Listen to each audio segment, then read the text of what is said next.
पिछली वीडियो में आप मल्टीप्लिकेशन ऑफ मैट्रिसेस के बारे में पढ़ चुके हैं। इस वीडियो में हम पहले multiplicative inverse of a matrix के बारे में पढ़ेंगे, फिर solution of simultaneous linear equations के हवाले से दो रूल्स के बारे में पढ़ेंगे। तो चलें शुरू करते हैं। Multiplicative inverse of a matrix, इसको समझने से पहले आपको डिटर्मिनेंट ऑफ अ मैट्रिक्स के बारे में पता होना चाहिए। तो पहले सीखते हैं कि डिटर्मिनेंट क्या होता है।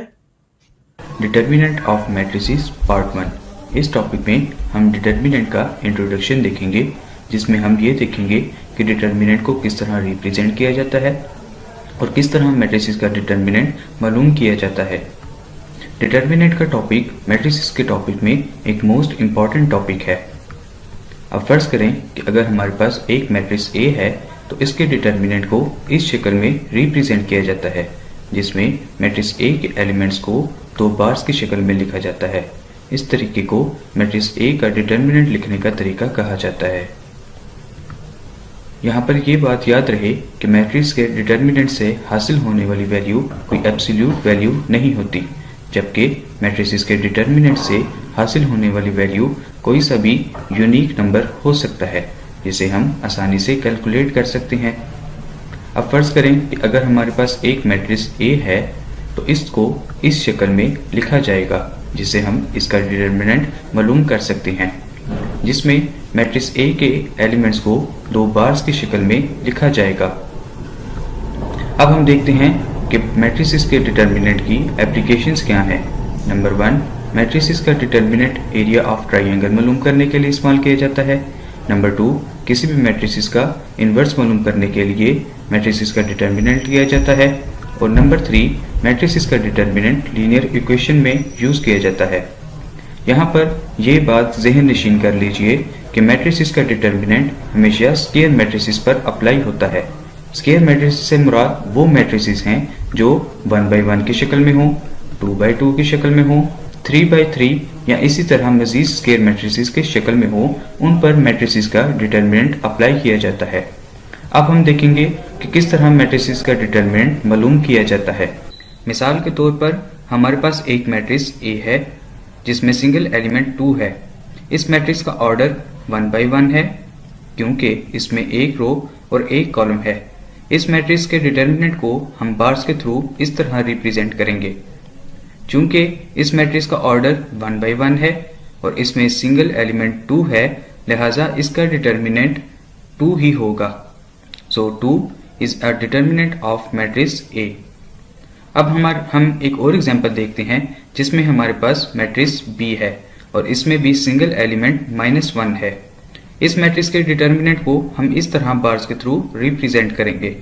मैट्रिक्स B में इसका ऑर्डर 1/1 है और इसमें भी सिंगल एलिमेंट -1 है, जिसकी वजह से मैट्रिक्स B का डिटर्मिनेंट -1 ही होगा।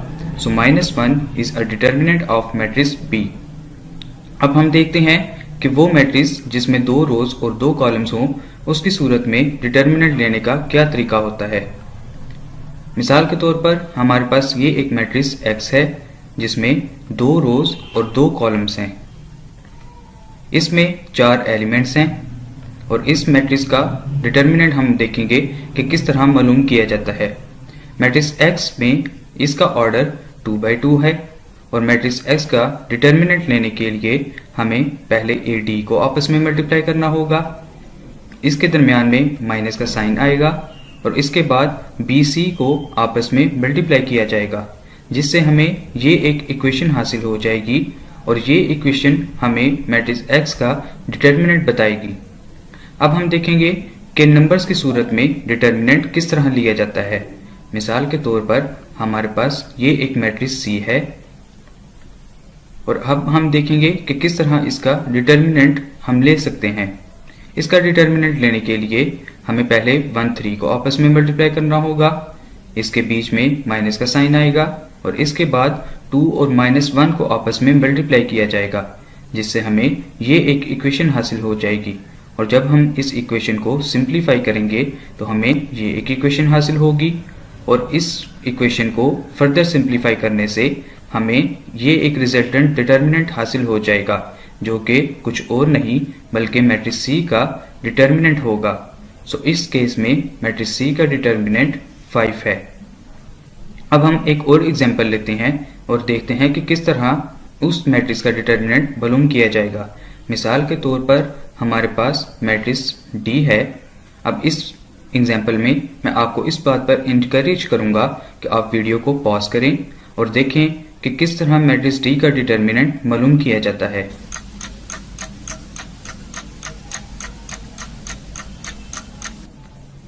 मैट्रिक्स D के केस में जब हम इसका डिटर्मिनेंट लेंगे तो हमें ये इक्वेशंस हासिल होंगी, जिससे हमें मैट्रिक्स D का डिटर्मिनेंट -10 हासिल हो जाएगा। उम्मीद है कि आपको डिटर्मिनेंट की समझ आ चुकी होगी। तो अब हम अपने पहले टॉपिक की जानिब बढ़ते हैं, determinant of 2x2 matrix. Determinant of a 2x2 matrix. इस टॉपिक में हम लेट करते हैं कि हमें एक इक्वेशन 4x - 3y = 0 दी गई है, जबकि दूसरी इक्वेशन हमारे पास -5x + 2y = 0 है। इन दोनों इक्वेशंस को अब हम मैट्रिक्स की फॉर्म में लिखते हैं। मैट्रिक्स की फॉर्म में लिखने के लिए हम पहली इक्वेशन के कोएफिशिएंट्स को मैट्रिक्स में लिखेंगे।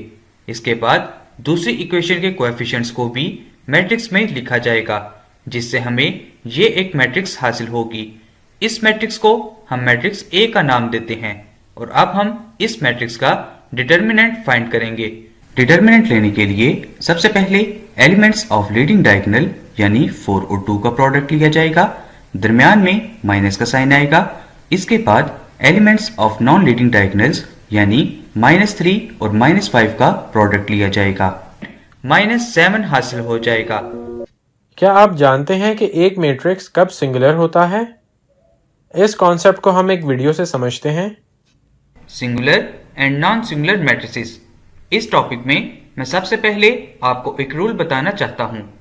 वो मैट्रिसेस जिनका डिटर्मिनेंट 0 के बराबर हो, इनको सिंगुलर मैट्रिसेस कहा जाता है, और वो मैट्रिसेस जिनका डिटर्मिनेंट 0 के बराबर ना हो, इनको नॉन सिंगुलर मैट्रिसेस कहा जाता है।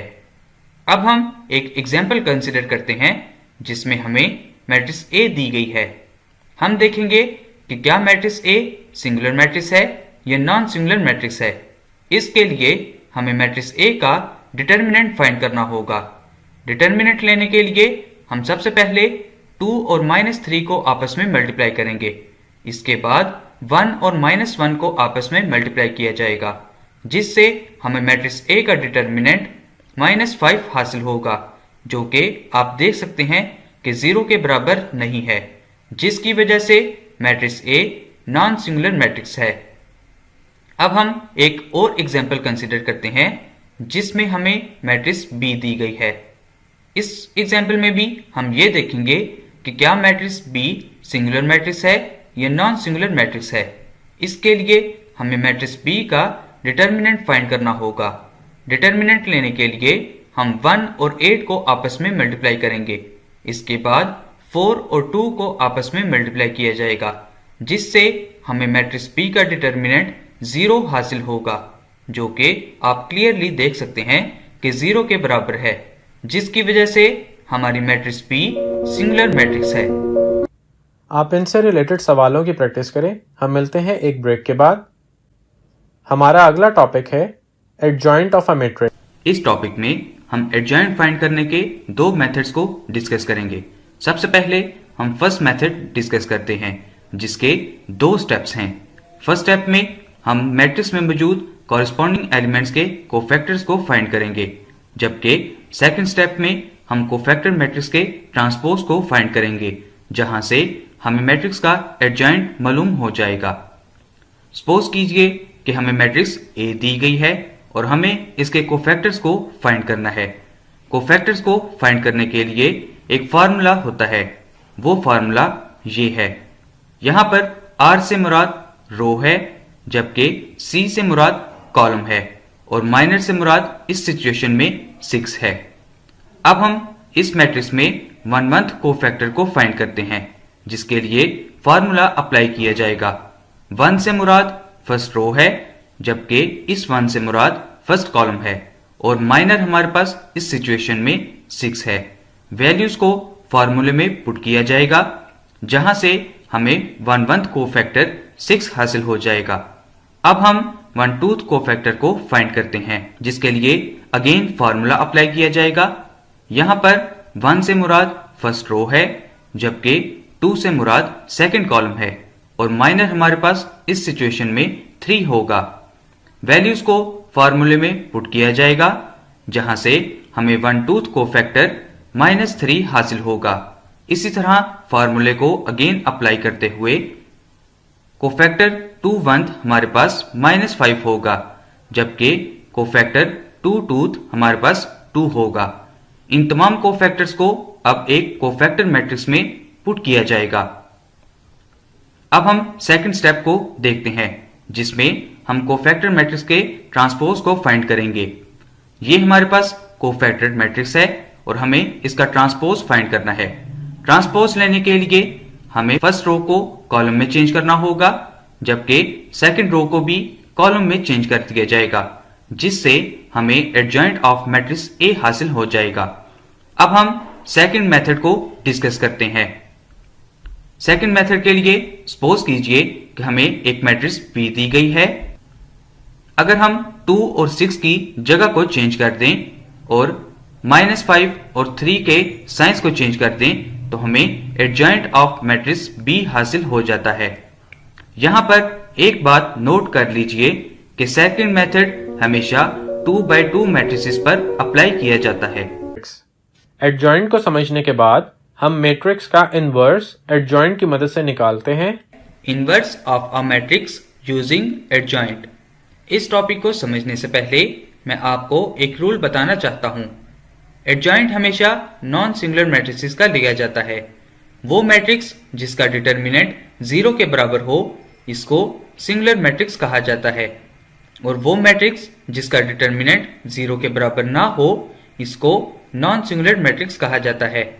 अब हम एग्जाम्पल की मदद से अपने टॉपिक को समझते हैं। एग्जाम्पल में हमें मैट्रिक्स ए दी गई है। सबसे पहले हमें ये मालूम करना होगा कि क्या मैट्रिक्स ए सिंगुलर मैट्रिक्स है या नॉन सिंगुलर मैट्रिक्स है। इसके लिए हमें मैट्रिक्स ए का डिटर्मिनेंट फाइंड करना होगा। डिटर्मिनेंट लेने के लिए हम 2 और -3 को आपस में मल्टीप्लाई करेंगे। इसके बाद 1 और -1 को आपस में मल्टीप्लाई किया जाएगा, जिससे हमें मैट्रिक्स ए का डिटर्मिनेंट -5 हासिल होगा, जो कि आप देख सकते हैं कि 0 के बराबर नहीं है, जिसकी वजह से matrix a non singular matrix है। अब हम मैट्रिक्स ए का इनवर्स फाइंड करते हैं। इनवर्स लेने के लिए हमें वैल्यूज को इस फॉर्मूले में पुट करना होगा। जब वैल्यूज को फॉर्मूले में पुट किया जाएगा तो हमें ए इनवर्स की ये वैल्यूज हासिल होंगी। ओवर के नीचे मौजूद -5 को ओवर के ऊपर मौजूद मैट्रिक्स से डिवाइड किया जाएगा, जिससे हमें ए इनवर्स की रिजल्टेंट मैट्रिक्स हासिल हो जाएगी। यहाँ पर यह बात ज़हन नशीन कर लीजिए कि मैट्रिक्स ए और इनवर्स ऑफ ए की मल्टीप्लिकेशन या इनवर्स ऑफ ए और मैट्रिक्स ए की मल्टीप्लिकेशन आइडेंटिटी मैट्रिक्स के बराबर होती है। तो आइए इस बात को वेरीफाई करके देखते हैं। सबसे पहले मैट्रिक्स ए को लिखा जाएगा, इसके बाद इनवर्स ऑफ ए मैट्रिक्स को लिखा जाएगा। जब हम इन दोनों मैट्रिक्स को आपस में मल्टीप्लाई करेंगे तो मल्टीप्लिकेशन से हमें ये मैट्रिक्स हासिल होगी। इस मैट्रिक्स को जब सिंप्लीफाई किया जाएगा तो सिंप्लीफिकेशन से हमें ये मैट्रिक्स हासिल हो जाएगी, जो कि आइडेंटिटी मैट्रिक्स कहलाती है, जिससे ये बात वेरीफाई हो जाती है कि मैट्रिक्स ए या इनवर्स ऑफ ए की मल्टीप्लिकेशन इनवर्स ऑफ ए और मैट्रिक्स ए की मल्टीप्लिकेशन आइडेंटिटी मैट्रिक्स के बराबर होती है। उम्मीद है कि आपको समझ आ रही होगी। Verification of A B whole inverse equal to A inverse into B inverse, कि मैट्रिसेस ए बी की मल्टीप्लिकेशन का होल इनवर्स बी इनवर्स और ए इनवर्स की मल्टीप्लिकेशन के बराबर होता है। लेकिन इससे पहले ये बात ज़हन नशीन कर लीजिए कि दो मैट्रिसेस उस वक्त इन्वर्टिबल होती हैं जब उनका डिटर्मिनेंट 0 के इक्वल ना हो। हमें दो मैट्रिसेस ए और बी दी गई हैं। सबसे पहले हम मैट्रिक्स ए को कंसिडर करेंगे और इसका डिटर्मिनेंट फाइंड करेंगे, जिससे ये बात मालूम होगी कि क्या मैट्रिक्स ए इन्वर्टिबल मैट्रिक्स है या नहीं। डिटर्मिनेंट लेने के लिए हमें 3 और 0 को आपस में मल्टीप्लाई करना होगा। दरमियान में माइनस का साइन आएगा। इसके बाद 1 और -1 को आपस में मल्टीप्लाई किया जाएगा, जिससे हमें मैट्रिक्स ए का डिटर्मिनेंट 1 हासिल होगा, जो कि 0 के इक्वल नहीं है। इसके बाद मैट्रिक्स बी को कंसिडर करते हैं और इसका डिटर्मिनेंट फाइंड करते हैं। डिटर्मिनेंट लेने के लिए 0 और 2 को सबसे पहले मल्टीप्लाई किया जाएगा। दरमियान में माइनस का साइन आएगा। इसके बाद -1 और 3 को आपस में मल्टीप्लाई किया जाएगा, जिससे हमें मैट्रिक्स बी का डिटर्मिनेंट 3 हासिल होगा।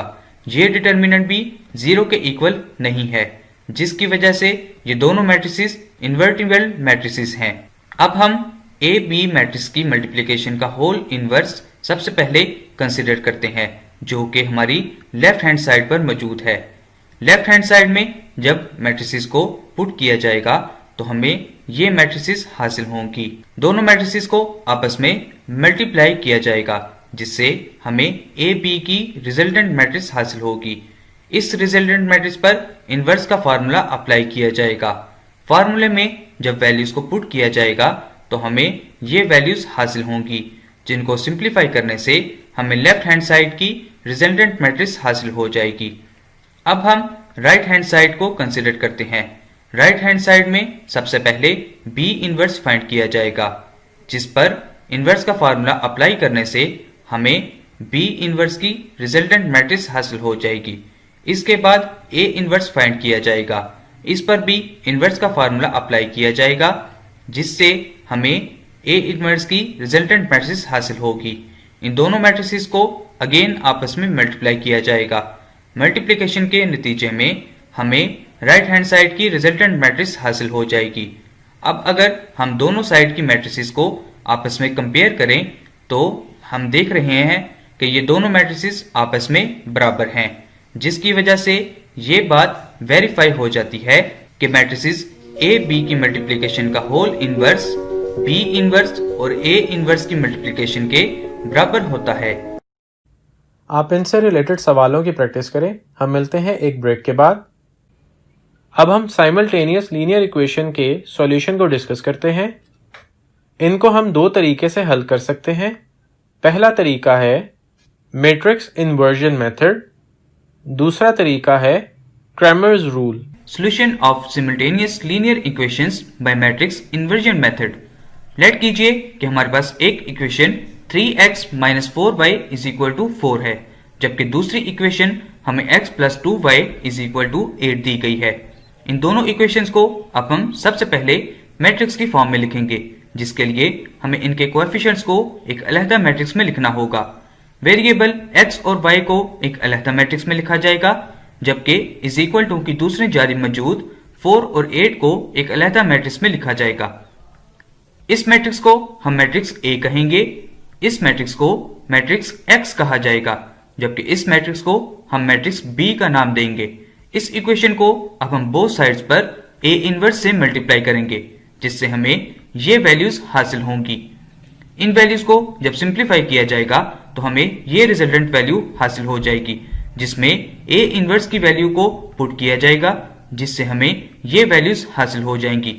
सबसे पहले हम A मैट्रिक्स का डिटर्मिनेंट फाइंड करेंगे। डिटर्मिनेंट लेने के लिए हमें 3 और 2 को आपस में मल्टीप्लाई करना होगा। दरमियान में माइनस का साइन आएगा। इसके बाद -4 और 1 को आपस में मल्टीप्लाई किया जाएगा, जिससे हमें मैट्रिक्स A का डिटर्मिनेंट 10 हासिल होगा। अब हम adjoint of matrix A find करते हैं। Adjoint of matrix A find करने के लिए हमें 3 और 2 की जगह को रिप्लेस करना होगा, जबकि -4 और 1 के साइंस को चेंज कर दिया जाएगा, जिससे हमें एडजॉइंट ऑफ मैट्रिक्स A हासिल हो जाएगा। इन वैल्यूज को अब हम इस फार्मूले में पुट करेंगे। वैल्यूज को पुट करने से हमें ये वैल्यूज हासिल होंगी। ओवर के ऊपर मौजूद दोनों मैट्रिसेस को सबसे पहले मल्टीप्लाई किया जाएगा, जिससे हमें ये मैट्रिक्स हासिल होगी। इस मैट्रिक्स को अब हम 10 के साथ डिवाइड करेंगे, जिससे हमें ये मैट्रिक्स हासिल हो जाएगी। इसको सिंप्लीफाई करने से हमें ये मैट्रिक्स हासिल होगी। अब हम x की जगह इसकी मैट्रिक्स को पुट करेंगे।